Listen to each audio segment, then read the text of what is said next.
In the semifinals, Rossa defeated American Magic with a 5-3 score.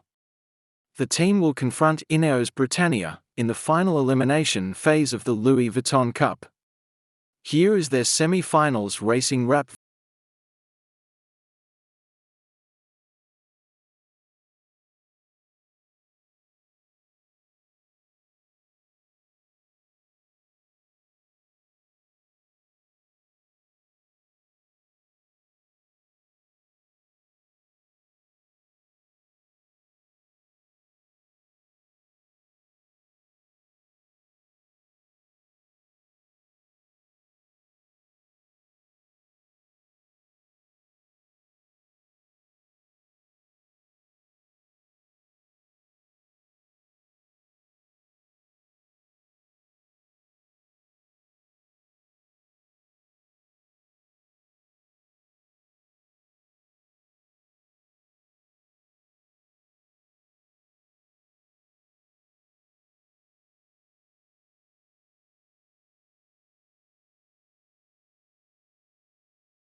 This is your weekly global sailing highlights show, The World on Water, for September 27, 2024.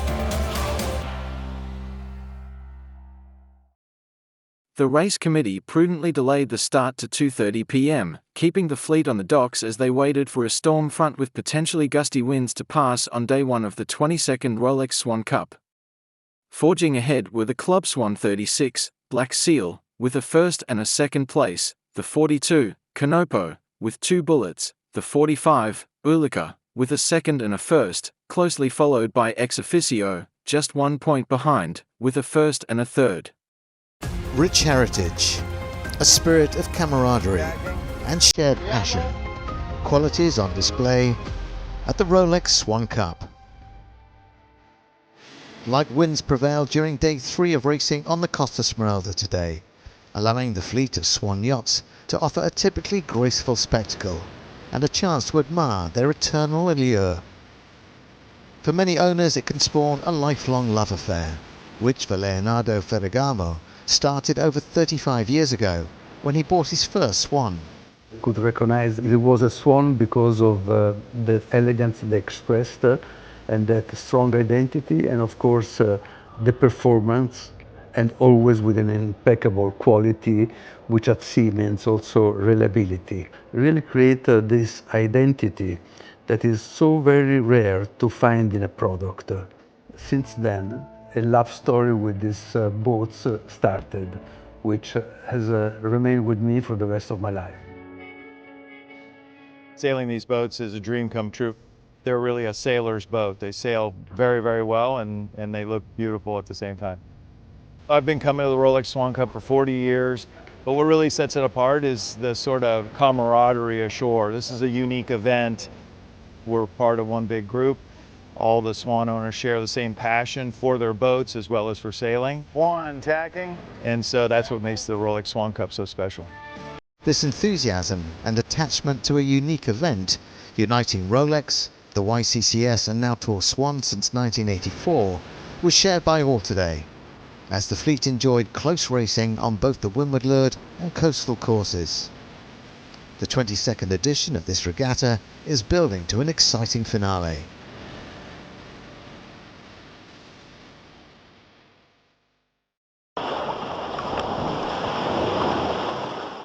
The Volvo Ocean 70 Iolos set a fearsome pace on day 1 of the Bosphorus Cup 2024 to score line honours in the opening races.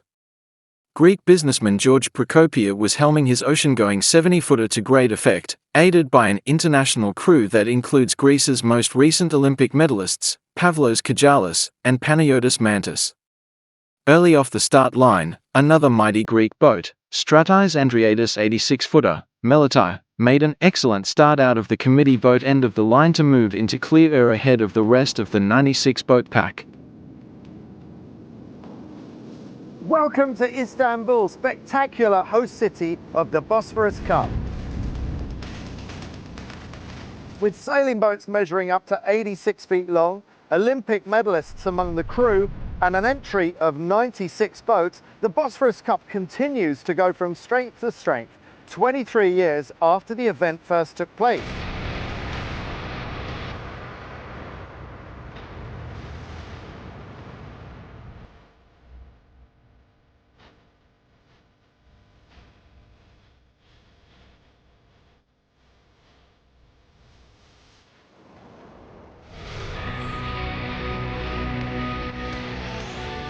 This year we have the 2 biggest boats we've ever seen in the Bosphorus Cup, Meliti and Aiolos.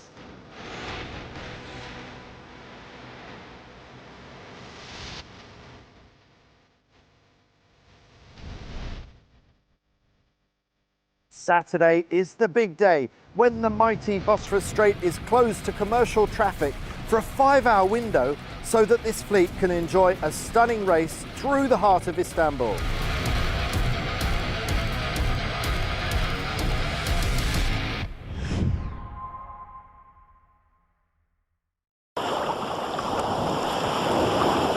The British have, since 1851, when the first race was sailed on the 22nd of August, around the Isle of Wight, off Southampton, England, in a fleet race between the New York Yacht Club's America and 15 yachts of the Royal Yacht Squadron, have been trying to win the RYS £100 Cup back. Ineos now have to defend.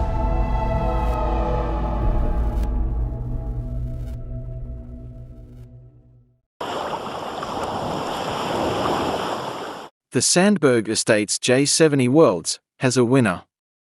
After 5 intense days of competition in the Bay of Palma, the American, Yonder, of Douglas Newhouse and Jeremy Wilmot, was proclaimed world champion of the class in an event organized by the Real Club Nordico de Palma and the International Association of the J70 class.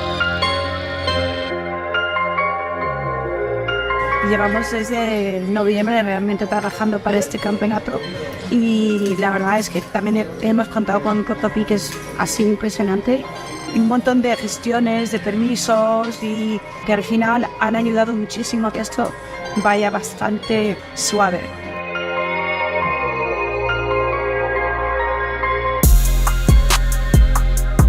After a lot of hard work and planning, we were able to win the J70 Worlds, which is frankly somewhat unbelievable. I think what really just happened was we just had the regatta of our lives, Yonder career, right? At least, for sure. Like everything came together and it all just kept going and going. Like the team fought really, really hard. Yeah, I think anytime you have a good couple of first races, everyone's kind of got you on their radar. So it's always hard to come out with a couple of top 10s in a fleet like this. Like, you know that's not realistic to keep getting top 10s like that. So you just gotta be ready for when you have to start really, really fighting. The yacht club here is welcoming. amazing. You know, they welcomed us to their entire facilities. I was in the gym every single morning while I was here, which was terrific.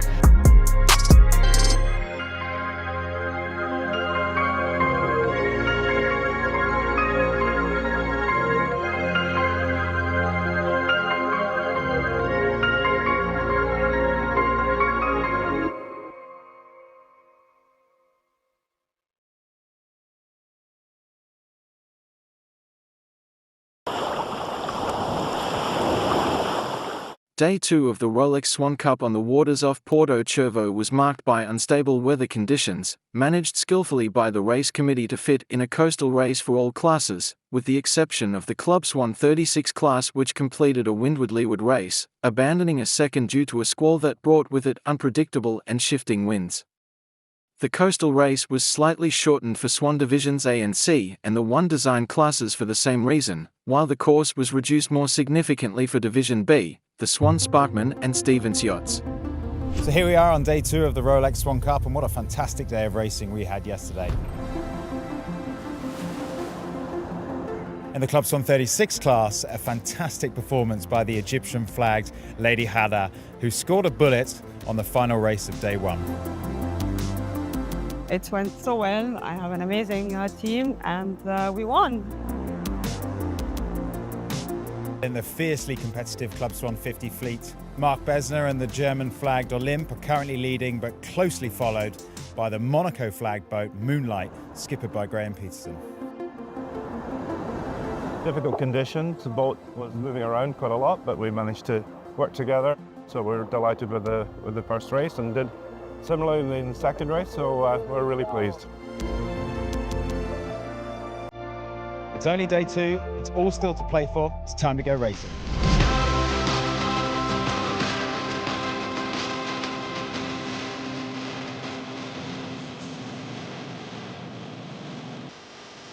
It looks a good day for all the boats. It's a coastal race, so it's equally exciting. It'll be good to see some of the nice islands.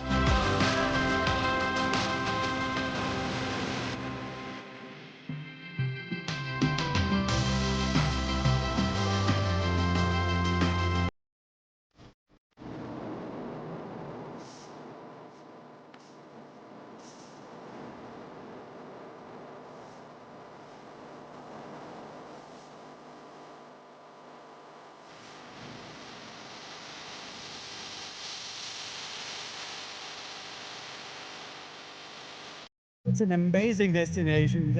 Otherwise, the people won't come back. The area is perfect, really wonderful. It's incredible. Yacht Club Swan is always the best place to sail for any reason. Very glad to be here. It's our first time here at the Swan Cup. Really is fantastic.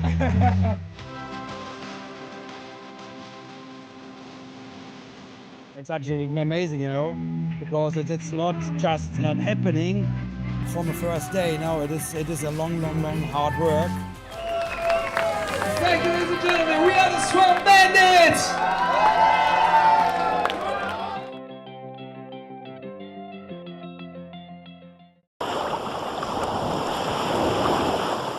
The season finale of the TF35 catamarans began this week with 3 races in light winds, just enough for foiling. Loic Forestier, with Sen 2, took the lead with places 1-3-1, followed 3 points behind by Ilium 12, with Bertrand de Mol in second place. C'était effectivement des conditions qui étaient hyper shifty, il fallait jouer des côtés, il fallait être un peu opportuniste. La première phase de jeu, on n'était pas forcément tout le temps dans le coup, on a su assez bien rebondir, donc c'était un peu challenging pour notre tacticien Greg.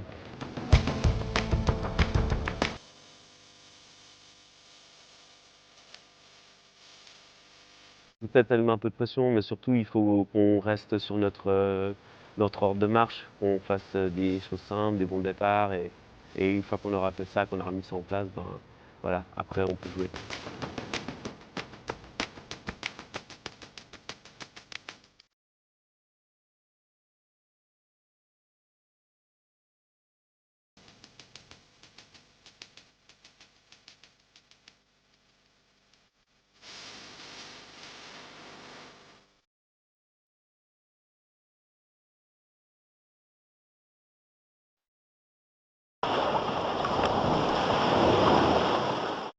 Orient Express 6 may not be the biggest boat at the regatta, but today she was the fastest. Yildirim Kaynes Far 55 sailed a tactically strong day 2 of the Bosphorus race, the showpiece race on the middle day of the Bosphorus Cup in Istanbul. The forecast was for moderate breeze, but after a wait for the wind to arrive, Principal Race Officer Nino Schmueli sent the 95 boat fleet on its way, launching out of a fast downwind start towards the southern end of the Bosphorus Strait. Cataline Trandafirs, Soto 40, Essentia, was fastest out of the start, speeding close to the Asian shore and beating a lot of the bigger boats to the bottom of the course, near the Dolmabahce Palace. Hello, welcome to the Bosphorus Cup. This is the 23rd edition. We are organizing this beautiful race since 2002 in Istanbul on the Bosphorus, between 2 continents. And we are really proud to have 95 boats, more than 1,000 sailors for this edition. We are going to Bosphorus today for big challenge. We come to here for the win, so we will keep pushing. Good luck to everybody.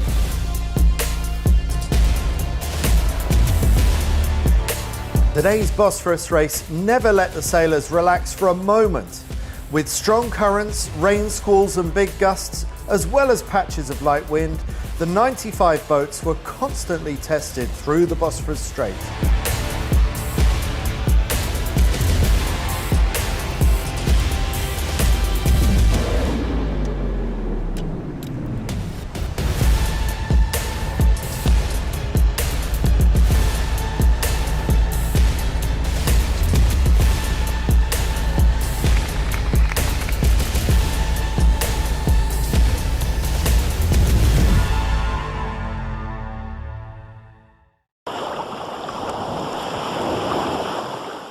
Max Marder from Singapore, the Paris 2024 bronze medalist, reclaimed his title from 2022 with a dominant performance, winning 8 out of 12 races.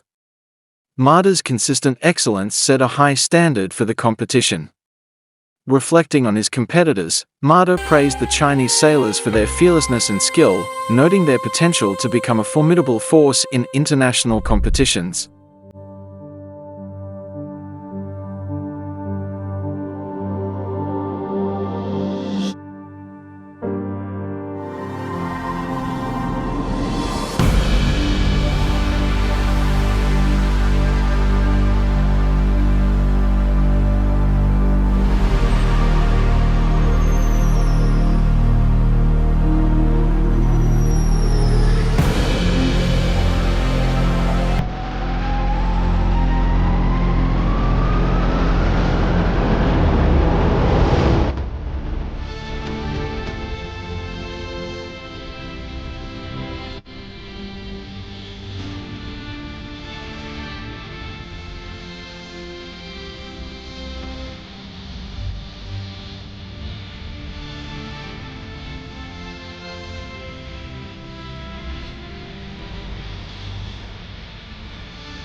The third day of racing at the 22nd Rolex Swan Cup brought a northeasterly wind of 7 to 10 knots, allowing the competition to start on schedule at 12 noon, and all planned races to be completed. The Swan 1 design classes had a dedicated windward-leeward racecourse, which hosted the debut of the new Club Swan 28 class boats.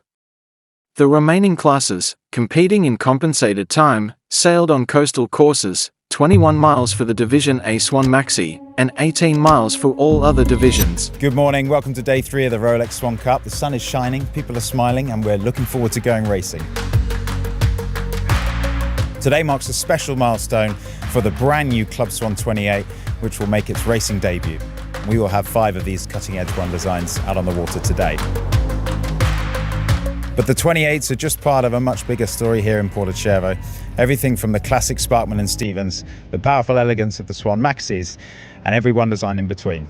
It's what makes this regatta so special.